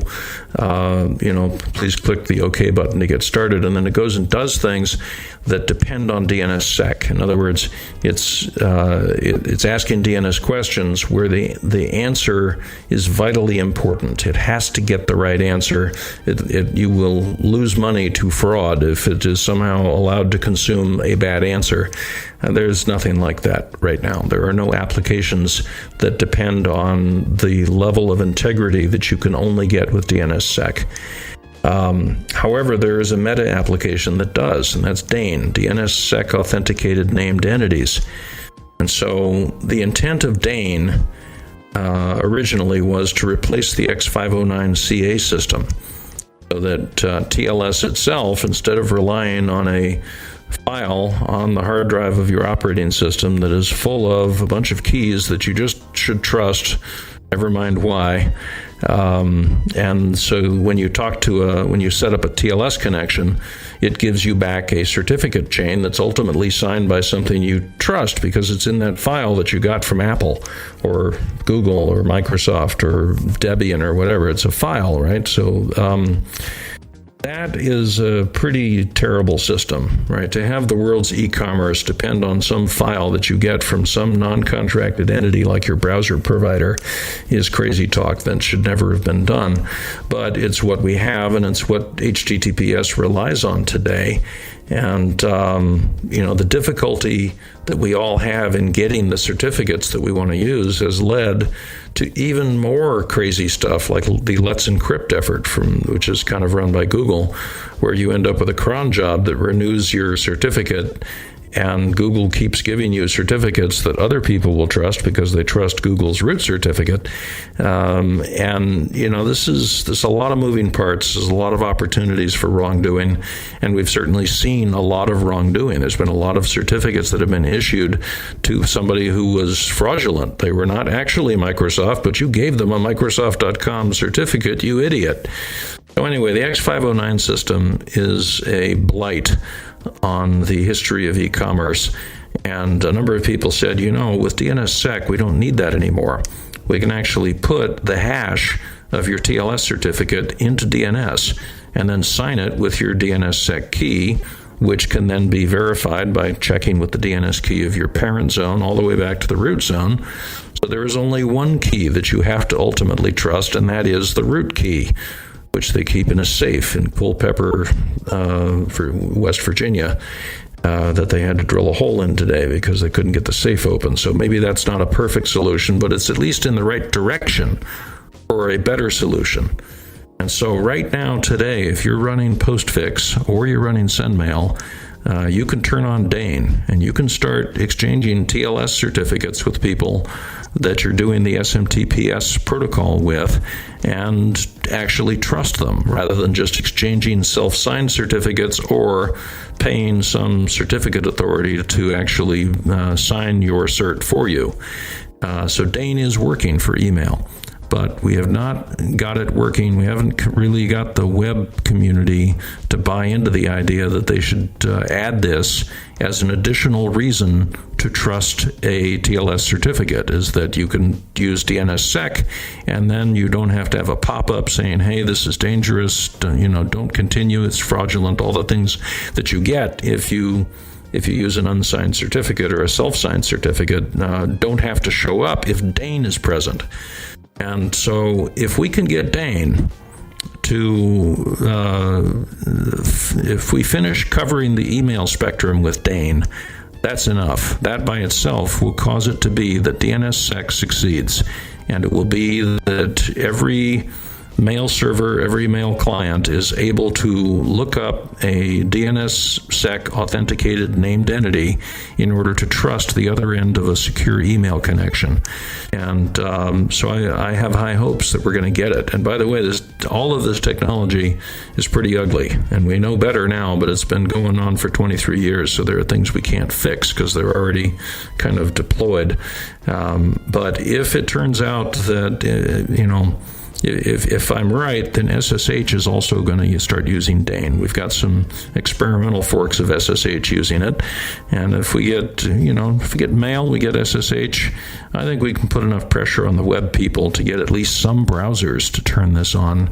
At which point, the browsers who haven't turned it on are going to look a little bit funny for not having done so. So I have some hope for DNSSEC, even though it is not a very pretty protocol inside. And slightly related question to that, what's your opinion on using local resolvers inside operating system like the systemd to be used by local applications which just speak plain DNS and do not know and just want to use standard DNS talking to localhost basically, and that local resolver gonna be talking DOH or DOT to the upstream DNS. Does that seem to be a wallet solution in the short term until each application would be capable of talking to the DOH or DOT server directly? So you're asking about local resolvers as though it's a innovation. You're asking me if I think it's a good bridge from where we've been to where we're going. Mm-hmm. I'm choosing to answer a different question. I have been running local resolvers on every computer I have owned or operated since 1986. I've never not had a local resolver. Even my laptop has a local resolver in the hypervisor, and every one of my guests uses it. Sometimes that's unbound, sometimes it's power DNS, usually it's bind because that's what I know, but I make sure to mix it up. Now the reason in 1986 why you did this is because in 1986, your company only owned one computer because they cost $1 million a piece, and you would never think that you needed more than one. And so you put a resolver on it. Okay, well, eventually computers got cheaper. We got workstations. We had a couple hundred of them at one point inside the lab I worked at in Palo Alto. And I stuck a local resolver on every one of them because every one of them had 10,000 times as many transistors as the one computer had 2 years earlier. And I just thought, this is crazy. We gotta, I've got this MIPS chip. I've got, 32 meg of memory. Why wouldn't I run a local name server there? So today, I've got this little Android smartphone. It's got 1 million times more transistors than the computer that ran all of Deck.com had in 1988. Why wouldn't I want a local resolver on my smartphone? It is a tiny application compared to the things this smartphone is doing. Well, the reason I don't have it is because it's not in Google's Play Store, and Google won't let me put one in its Play Store because they don't want that done. So it's very interesting. Cloudflare decided to work around Google's Play Store because they have an agent you can run in your iOS phone or your Android phone to speak DOH for you. But they do it by registering with the Play Store as a VPN. And what they do is they look at your packets, and if you're trying to use DNS, it'll intercept those, turn it into a DOH transaction, and answer it as if they were the far end you thought you were talking to. And if it isn't DNS, they just pass it through to your normal network interface, which is either going to be LTE or Wi-Fi or whatever. So they got around this. So they've got a local resolver in any phone that people want to use with the Cloudflare DOH service. Nobody else has been willing to pretend to be a VPN app just to be able to pick off the DNS traffic. But what I really want is for Apple to just give up and put Unbound into iOS. It's tiny compared to the stuff they're already shipping. Or not, or Power DNS or Bind, or anything they pick is fine. as long as it isn't DNS mask. So anyway, your question presupposes a world where you are not running a local resolver everywhere, and that should never have happened. We should never have given up on running it in our LAN, at least. We should never have used an ISP's name server instead of one that we, actually ran for ourselves. And we should not have given up on the ISP and moved it off to OpenDNS or Google or Cloudflare or IBM or indeed anybody else who really wants your DNS traffic, because you have no idea what regulatory regime they're under. You don't have a contract with them. You don't have recourse if they misbehave. You don't know if they're going to... this happened a month ago. Cloudflare shipped buggy code on their 1.1 servers, and so a bunch of people sent email messages to a mailing list called DNS Operations saying, hey, I'm getting this funny answer from the 1.1 servers. And Cloudflare was, perfectly upfront about it. Oh, yeah, that's a bug. We probably shouldn't have shipped that. We'll fix that by tomorrow. Okay, well, I don't necessarily want next day service in a nanosecond world. I want to be the one who decides which bugs I run and have the ability to back them out myself. So this idea that you're going to depend on this centralized resource rather than doing this very simple task for yourself inside the physical address space you have with the CPU cores you have is nutball. We are in an offshoot of history where Spock has a beard, and I would like to get back to normal history where things that don't need to be centralized aren't centralized. Mm-hmm. And you have just touched the point slightly about the safe, which has not been, which the guys were not able to open. So I hope they're gonna do it by, if I'm not mistaken, 11th of April. That's when the key gonna expire, right? The previous one. We have a complete one. backup of all of this 3,000 miles away, so nothing truly terrible can happen. All right. And in the ideal world, which I could imagine, each application would need to would talk to each another application over the network using an encrypted connection.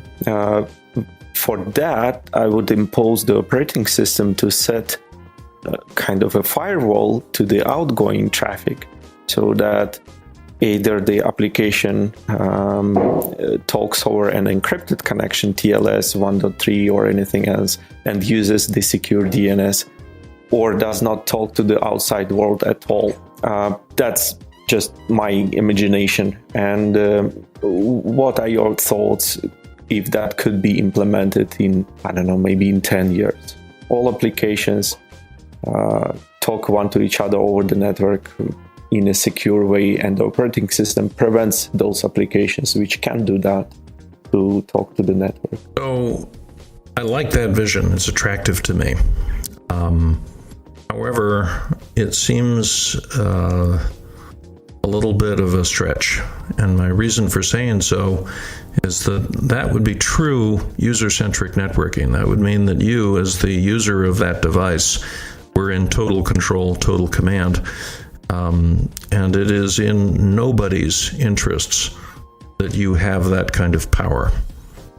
So I want you to remember what I said at the very outset of this podcast, which is that DNS over HTTPS is part of a package of anti-security, pro-privacy technologies, along with TLS version 1.3 and encrypted SNI and HTTP3, which will be over quick, which is UDP. So what that team is telling us is you can't trust your operating system. You shouldn't trust your operating system. You have no idea what's in there. You shouldn't trust your hardware. You shouldn't trust your network, your LAN, your Wi-Fi.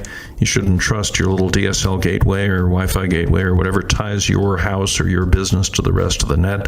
You shouldn't trust your ISP. You shouldn't trust your national government. You shouldn't trust any national government. You should only trust us. And I think it's like we have a good movie. I mean, in Soviet Union, we have a good movie, 17 Moments of Spring. And in this film, we had a good phrase which you don't trust anyone, just me. And I think it's the best point of all of this stuff. But I have a question: should I trust my browser? Because I have only just not two options, but Firefox or Chrome or Apple or Safari, something like that. And I don't trust any one of them. I don't trust Google because now it's not in good company. I mean, don't be evil, now it's not the Google. And I don't trust Apple, of course, and I'm not sure that I trust Mozilla because now they're doing some strange things with Cloudflare and something like that. And so on. Yes, I'm not sure that I can trust my browser or any software or on my smartphone or laptop. Well, generally, I agree with you, but I want to get back to your comment about the Soviet Union. Let me say that if somebody comes to me and says that they are the only one I should trust, then I immediately begin to suspect them of having interests that are not aligned with mine. So I believe that my ISP would tell me that I shouldn't trust anybody but them, and my operating system vendor would tell me I can't trust anybody but them. They all have an interest in me believing that, but that interest does not mean that it's true. So there's a phrase that came out of the Cold War when the United States and Soviet Union were trying to negotiate about how many nuclear-tipped missiles they would each have. And so there was the SALT Treaty and the SALT II Treaty, and it was quite a topic of conversation around my family's dinner table in the 1970s. And a phrase evolved out of that, which has come back into currency now, which is trust but verify. And so when somebody tells me their views about what I can trust, like I can trust them according to them, but I can't trust anybody else according to them, then I ignore it, because what I want to do is I want to trust something that I could verify. I want to, if there's a potential, if I have a suspicion, if there's a theoretical way that I could verify that it's doing what it promised, then I'm more likely to give it a little bit of trust. I'll loan it a little bit of trust and see how that goes. But if there is no theoretical possibility of me ever being able to verify the claim, then I'll reject the claim out of hand. And that's why all of us trust open source more than we trust proprietary source. That's why a lot of us are going to be switching to the RISC-V CPU, because it is an open design. It doesn't have there's no ability to poison the supply chain there the way there is with ARM and the way there is with Intel and AMD.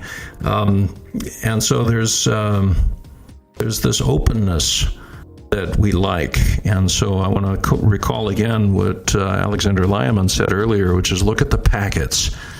Right. When I was in Prague for IETF a year or two ago, Alexander took me to a local electronics store there, and because I had broken my cell phone and I needed another one, and he said, here's a Huawei P20 Pro.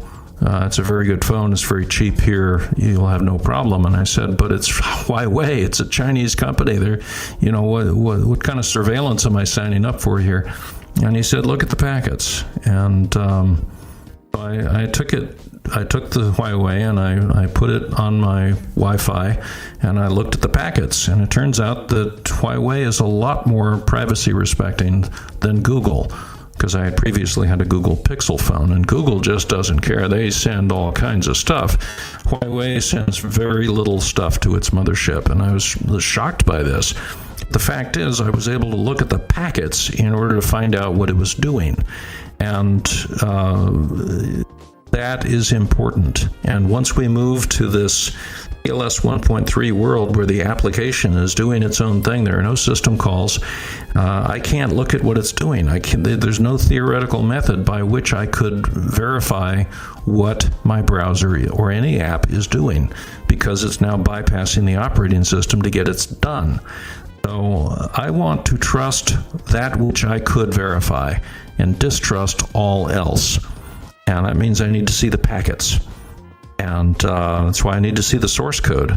Now, you mentioned 4 browsers. I want to mention a 5th browser because it turns out all of them except Firefox are based on the same core, which is the old KDE engine. So if you remember Conqueror on KDE, that C++ library is now at the heart of every Chromium-derived browser, and it is also at the heart of Safari. So the KDE people may not have won the war, but they have certainly changed the future. They didn't just invent browser tabs, they also created an HTML rendering engine that everybody, including Apple, now uses, although Apple doesn't call it Chromium, the others all do. But there's a Chromium browser out there that I switched to because I don't trust Google, and I looked at the packets coming out of Chrome, and I said, no way am I letting that thing know what I'm doing. But I'm using Brave, which is another Chromium offshoot. It was done by Brendan Eich, who used to be an executive inside Mozilla, but they fired him because he made a political contribution that was not politically correct. So he started his own company, and he's now got this browser. And, it's got blockchain stuff built into it, but you don't have to turn that on. And it is so good at rejecting third-party cookies and everything else that I don't want, that I don't even need all of the other plugins I used to have. I've got the best ad blocking I've ever had, and I have no plugins. So if you're looking for a browser, I want to say that Brave is open source software. You can verify it. You can see what it's doing. You can build your own if you want, or you can download the binaries, which is what I do because I know Brendan personally. So there is a browser you can trust. And, when they get around to doing TLS 1.3 and so forth, then they're going to be generating packets I can't read, but at least I'll be able to look at their source code and know what it's doing. Okay, thank you. And I think we can discuss some things which DOH is broken, because I know about 2 things at least. It's maybe I'm not right, but what about GeoDNS in case of we using DOH, because GeoDNS answers based on the address of the stub resolver or client or something like that. And in case of DOH, can we use the eDNS extension, or how can we say to the authority server which answer we can do? The technical answer to the technical part of that question is yes. eDNS client subnet is just a eDNS option, and it is accommodated by all of the transport protocols. So old DNS, DOH, DOT, DOQ, if we ever have it, all support that. However, it is a privacy nightmare. It is, it's really, really horrible. Because you're telling a far-end third party, uncontracted, what is your client subnet, which they otherwise would not learn. And yes, if you're counting on GeoDNS, if you really want it to be that they give you the address of a server that is maybe in the same time zone as you, although wait, Russia has one time zone, so within 1,000 miles of you, then you might be counting on something like this. However, let me tell you what I see, because I operate the C-Route server. I am a partner or contractor to the Cogent Communications Company, and they are the operator of C-Route, and so I get a chance to look at that traffic sometimes when I'm fixing stuff. And I got to tell you that the client subnet data that we get is not subnets. I mean, it is periodically, but the vast majority of it is /32s that tell you the exact IP address of the client, or the /128 if it's a v6 subnet or v6 address. So the part of the eDNS client subnet specification that says, by the way, you don't need to send the whole address, just send enough that we'll know what the topology is. Yeah, that was not broadly read. That was not. That's people don't know that. They are sending the whole address to the authority server in most cases. So eDNS client subnet was always a terrible idea. And it was only put together because OpenDNS had the problem of breaking GeoDNS and whatever Akamai and some of the other cloud providers, the proxy providers and whatnot, they had the problem of, gee, I sure wish I could get people to use a copy of the data that is, close to them, but I can't tell where they're coming from because OpenDNS, is quite regional. So they invented this whole eDNS contraption to solve a problem that they themselves had created. And I got to say that if you run your own recursive name server, either on your laptop, on your smartphone, on your Wi-Fi, or you use your ISP's name server, then you don't need any eDNS client subnet because your recursive server shares topological fate with you. And so all of these various content delivery networks are going to see where the question came from. In other words, which recursive name server is asking it for the cache miss, and it's going to optimize what answer it gives based on where that recursive name server is. So if we didn't centralize it, we wouldn't need the eDNS complexity, the eDNS client subnet complexity. So first they created the problem, then they solved it in a way that made privacy worse for everyone. And so the final joke here, the way to really interpret this, the smile on your face as you go into history, is to realize that eDNS client subnet is such a bad idea that not even Cloudflare practices it. So if you use 1.1 as your recursive name server, with or without DOH, then the CDN will never know where you are because Cloudflare won't tell them. And I just think that's delicious. It was always a bad idea. It was a political pooch by some people who were able to get it done. But it's going to fall out of history, and we're going to, I think, revert to a non-centralized system so that people will learn the address of your LAN because that's where your recursive server is. Or they'll learn your general topologic location because you find a way to trust your ISP to do this for you. So I actually don't think that DOH with centralization is going to survive the resurgent interest in the sort of privacy and security that we're seeing now. And the second one is, what about DNS 64? Because as far as I know, and the Toma Gavrichenkov mentioned in one of the conferences about for presentation about DOH. So what about DOH versus DNS 64? Because as far as I understand, it's not a good idea, as you can use both of them in one time. So DNS 64 is meant to be a transition mechanism. It's not intended to be a permanent part of the internet architecture.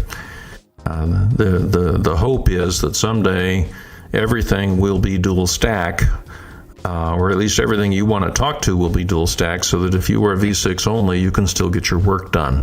And in that future, if that ever comes to pass, then you're not going to be using any of this DNS 64 stuff or any other transition mechanism. You're just going to look up a Quad A record and use it. So my reason for saying that they shouldn't be used together is that neither of them should be used at all. The only reason people are using DNS 64 DNS 64 is that not everybody else has moved to v6 yet. So I would say we can spend a lot less time and money and anxiety if we just finish deploying IPv6 that is easier than making DNS 6.4 work. But I think that's total IPv6 without any IPv4. It seems like I know, like a communism in Russia. It's some future which we came to, but it's I'm not sure that it's possible to. Okay, I agree with you. As they said in Soviet Union, the next generation of Soviet people will live under the communism. Yeah. So we can go on with this line. Next generation of netizens will live under IPv6. Next generation, always next generation. Yeah. Okay, and I think the last question for me, and we have in Russia we have a very strong position from part of community that DOH is a silver bullet against the regimes, and you talked about. You touched this question during your speech, but I want to mention the problem with blocks of some websites and with pirate, non-legal content with it. And in Europe, as far as I know, ISPs block this content via DNS. They just block the DNS records, and that's it. And does the enabling of DOH by default in Mozilla or Firefox or Chrome, does it break this status quo, and does it cause a problem with filtering of it's not about the some authorities or regimes, but does it cause the problems with blocking some illegal content, because DNS is the easiest way to filter it? So let me first point out two small matters. The first is that Chrome, as I said before, is changing how you speak to the name server that the user or the operating system or the network administrator has already chosen. But Chrome will not choose a different name server for you. So if you're expecting the filtering out certain results, that filtering will still be in force if you're using Chrome. It's only in the case of Mozilla Firefox that they will change where they send the DNS, not just change how they send the DNS. In that case, it could certainly bypass national law, because you might be talking to a DOH server that is not subject to that nation's law. And to that end, in the United Kingdom, they do have such a law. There is a national law requiring ISPs to block things that are on a certain government list. And the NCSC maintains that list and provides it to ISPs under non-disclosure terms. And the governance there is, well, first, it's not a regime. It might feel like one if your preferred party is not in power right now, but it is a representative democracy. It is not an autocratic regime. And the national conversation among UK citizens came to the conclusion that online child abuse materials really should not be available unless somebody goes to a lot of extra effort. It should not be the default. And so the governance of what the United Kingdom instructs its ISPs to block is almost entirely limited to online child abuse materials. So it's not particularly controversial there. This is not done throughout Europe. There are other countries who do similar things.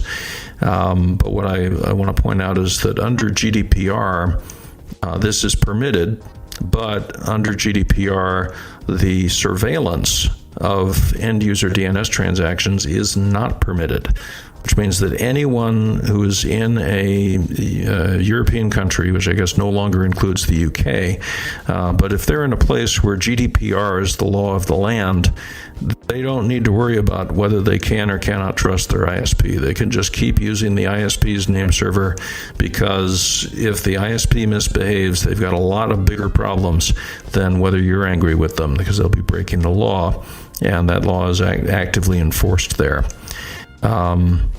So Yes, but also no.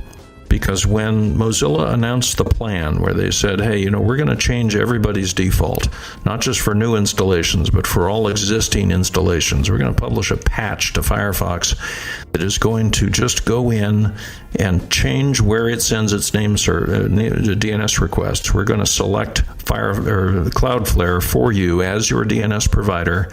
And after we've done that, we'll tell you we did it, and you can turn it off if you want, but it will already be on. It's opt-out. It's not opt-in. When they announced that, somebody in the UK government woke up and said, wait, that's not good for us. And so they sent probably some very formal letter to the Mozilla Corporation and said, we really don't want you to do that. And so the Mozilla Corporation was very accommodating. They put some executives on an airplane. They flew to London. They had a series of meetings. And the result of this meeting, as published in the press, was that they're not going to do this if GeoIP says that the browser is located in the United Kingdom. So because the UK government said, don't do that here, Mozilla said, okay, we won't do that there yet.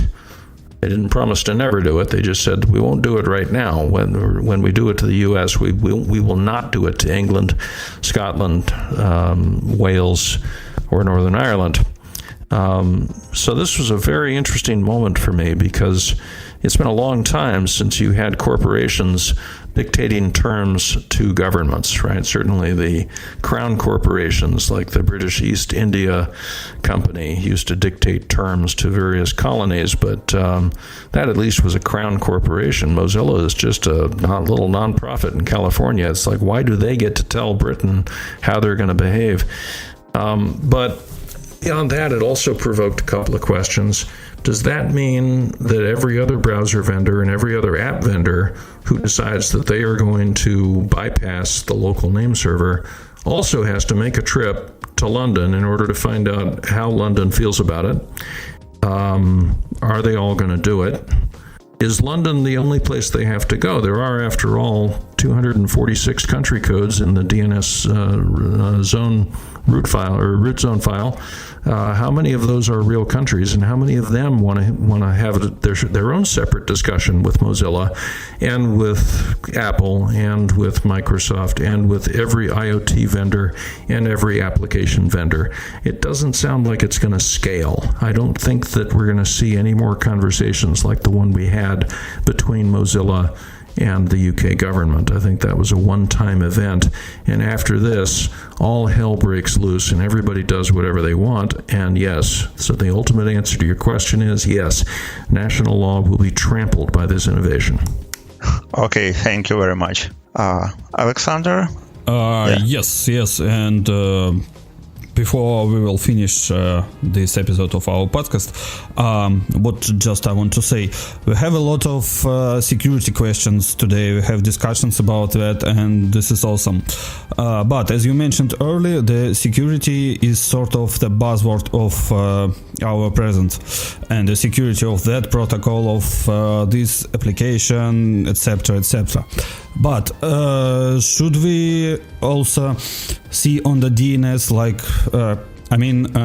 which other problems in DNS we have nowadays? Not only security. I think it is speed, it's reliability, etc. So what can you say about that? So the eDNS protocol was developed by a young engineer who had a lot of aspirations about what should be done with the world. And one of the things he certainly knew was that fragmentation was harmful. Nevertheless, inexplicably, the eDNS protocol specifies that if you want to send a response that is bigger than 512 octets, potentially even bigger than the 1500 byte MTU of your local LAN connection, that you should fragment it. And if I could just go back in a time machine and strangle myself, then we would not have this problem. But I actually did that, and it was stupid, and I'm sorry. And now we're having to figure out what to do instead, because fragmentation doesn't work at all in v6. just doesn't work at all. It was never tested, and it relies on ICMP messages that are completely unsecure.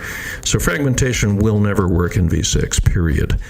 And doesn't work all that well in v4, but at least it did work some of the time. It works, and it never will work in v6.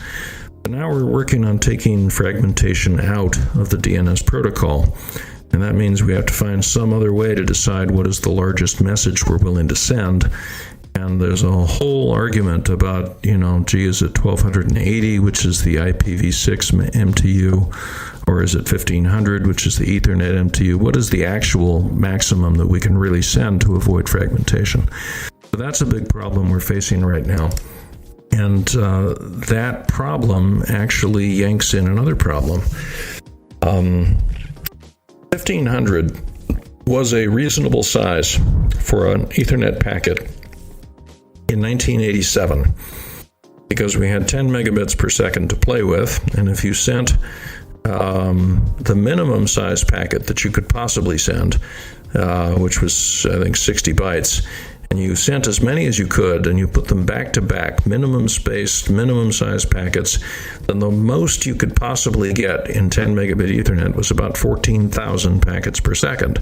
Now, of course, if you're using big packets like 1500, then it's a lot fewer, maybe a few thousand or maybe even a few hundred. But in any case, these numbers were appropriate for the speed of networks at that time. When we added fast Ethernet, which was 100 megabits, we kept the same number. And the reason for that is because we were using layer 2 bridges, repeaters basically, to connect the old network, which was slow, 10 megabits, to the new one that was fast, which is 100 megabits. And we didn't have a way to use bigger packets because the older hosts on the older network would not be able to understand them because they would be bigger than 1500, and that can't be. So I think you guys know the rest of the story. We moved from 100 to 1000. We got GigE, then we got 10 GigE, then we got 40 GigE, then we got 100 GigE. Now we got 400 GigE, and we're still using 1500 byte packets. And the number of packets per second is shockingly high. It is in the billions. And an Ethernet switch or a router that can move 1 billion packets per second is a rare thing. So most of these things won't run at line rate. In fact, a host that can run that many packets per second is a rare thing. It's going to have a lot of fans on it. It's going to make a lot of heat. It's going to generate a lot of carbon footprint. We should have been improving our MTU. It should be at least 64 kilobytes by now. And we should be putting pressure on the IP and UDP and TCP so that we can someday have megabyte packets, because someday we're going to have petabit networks. And we just can't keep this 1500. This is terrible for us. And here's how this plays out. We are worried right now, I don't know why, but we're thinking about post-quantum cryptography. We're thinking about quantum computers that can factor the numbers that are the size needed for the best crypto we have in a practically small period of time. Quantum computers aren't general purpose computers. You can't do everything with them. But if you want to factor numbers, it turns out they're going to be very quick at it, which means that all the crypto we're using right now is going to be obsolete. And we can kind of predict how many years we've got left. So people are working on what kind of crypto we're going to have to use in the post-quantum world, after we have quantum computers and after the NSA and the KGB and all those people have quantum computers. What crypto will we be using? And it turns out that the signatures that we're going to have to generate are going to be tens of kilobytes in size, which means every DNSSEC signed answer is going to have to be very much larger than 1500 bytes. And I would like to start working right now on how we can at least not make the problem worse. I don't want to solve all these problems. I would just like to say, this is my maximum size, but this is my recommended size, and let the other end decide what size it actually wants to send, because otherwise we're going to make the mistake that the IBM PC inventors made. And I don't know if you guys have heard this story, but there used to be a time when the first generation IBM PC had a maximum memory of 640 kilobytes. Because at that time, in that year, no one could imagine being able to afford 640 kilobytes of memory. It was an absurdly large number. We also had computers that were made with 64 kilobyte maximums and 4 gigabyte maximums, and all of these numbers always seem absurdly large when you hardwire all of them as constants into your design. But you have to have a way to escape them, because someday that'll be a very small number. And none of that has been done for the internet. And I would sort of like to see if we can do that for DNS. Once we stop doing fragmentation, can we at least not have it fail in the case where we actually have 64K MTUs and it would work just fine to send a response that big? Having a little bit of trouble getting other people to take that problem seriously, because this year that's not what they're going to get paid for. And I am having trouble explaining to them that when it becomes something they get paid for, they're going to wish they had made the right decision today. So, I'm sorry, you asked an open-ended question and I gave you a shaggy dog answer. No, that's awesome. It's pretty interesting to know what you're thinking about. Because the Paul Vixie is a DNS guy, so whom we will ask. Yeah, it's very amazing to hear you to listen the words from the guy who makes the DNS. It's cool. Oh, wait a minute. Wait. I have to correct you on that point. I did not invent the DNS. The DNS, RFC 1034 and 1035 were written years before I read them. They were written by my friend Paul Makapetris, who is also an investor and a member of my board of directors at my day job. And I am very pleased that I have been able to help extend DNS, but I did not invent it. Okay, no, I'm not about invention, but you're working on it, and it's you know a lot of things about DNS. It's your life and your passion. I also would like to chime in and say and double that words of Paul that MTU size is probably one of the burning issues right now. And if people doesn't feel the burn right now, they're either non-sensitive, stupid, or just it's gonna hurt us like hell next 5 years. That's absolutely correct. I think that is so. So, Paul, could you say several words about your recent activities? So in 2007, I was in a PhD program at Keio University in Japan. And if you know anything about getting a PhD, you know that you have to write a lot of papers. So I needed something to write papers about. And we had Bind 9 that was done. I was working, and I was running the company that produced Bind 9, but I wasn't doing any technical work. I wasn't programming anything. I wasn't writing any DNS RFCs. And so I decided to get involved in security. I decided that instead of securing DNS, that I would use DNS to secure everything else. I flipped the script, turned the game board around, and that's why we created RPZ, which is Response Policy Zone, so that we could programmatically tell a recursive name server what it should lie about, right? Just block certain lookups or maybe block certain answers.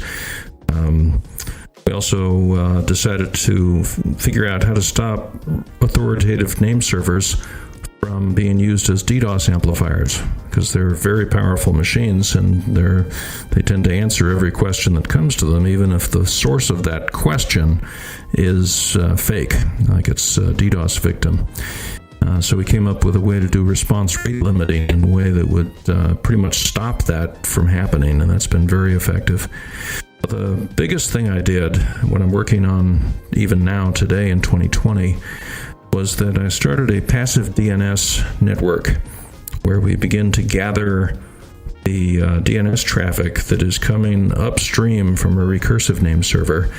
In other words, it has no end user IP information.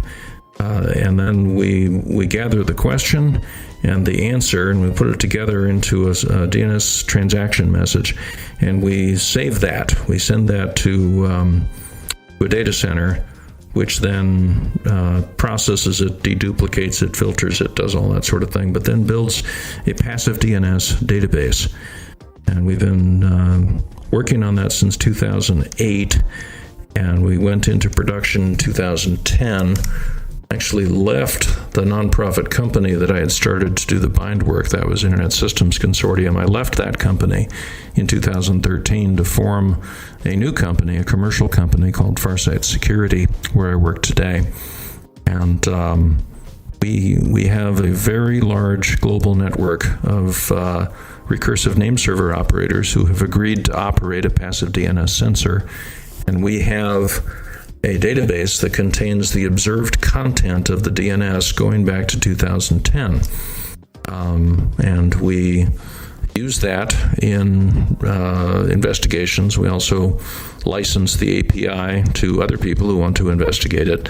And it is completely privacy protecting. We have no record whatsoever of what user or what country or what time zone or anything about where the question came from. We never know who was responsible for exposing a little bit more of the DNS pattern space, but we have a very good record of the DNS pattern space. And once you have enough of it, you can kind of reconstruct a lot of forensic details around attacks just by looking at this database and asking simple questions like, I see that this name resolved to that address at a certain time. What other addresses has it ever resolved to? And what other names have ever resolved to those addresses at about the same time? And what name servers were responsible for all this? And what other domains are those name servers responsible for? In other words, pivots. And it really makes it possible to do a lot of investigations after an attack and a lot of defense during an attack just because of the connections we can find in DNS, either across time or across shared values. And to do all of this while still being completely privacy protecting is a very proud thing for me. So that's what I do. That's what I do for a living. And I'd be happy to come back to Russia again and meet with any university or ISP who would like to talk to me about this. I can't afford to buy data, but I'll certainly trade services to get more people to operate sensors like this. Because if you operate a sensor like this and there is a crime that either comes from your network or goes against your network or maybe passes through your network, then it's more likely that crime will be solved if you're running one of these servers, because the transactions that you made will have their answers recorded in our database, which will make it possible to then sort of collect all of the related facts about that crime. I would encourage Alexander Lyman to say more about the Passive DNS project and especially about the database because he has used it also. Well, yeah, Paul, this is actually a wonderful tool to do different observations, but my latest experience with Passive DNS was, as you know it, we discussed it, we do this little research of ours that tries to measure reliability of national internet segments. And as all of us know, different network prefixes have different properties, different number of users, different number of services, different purposes. So we cooperated with Paul to kind of take and paint all the IPv4 address space with services. And now we have a better picture if this network prefix goes down for this nation, what will actually mean in terms of particular network services and the popularity for this particular nation, which is totally awesome and a next step in this little research of ours. And I look forward to extending this cooperation in 2020. Okay, thank you. I will hope we can help you to share your view in our Russian community. So I think that is for today's show. Thank you guys for the excellent podcast. I believe we uncovered many myths and truth behind DOH. Actually, the beast is not well known yet. It was our second experiment with podcast in English. We will collect feedback from our Russian IT community and give it to you. And I want to remind that our guests in today's linkmeup podcast were Paul Vixie, the world's most known DNS guy, and Alexander Lyamin, the founder of Curator Labs. Thank you guys. Thank you guys. It was awesome. This was great. I had a lot of fun. Thank you. Yeah. Hope to see you again here. Okay, bye. Bye. Bye.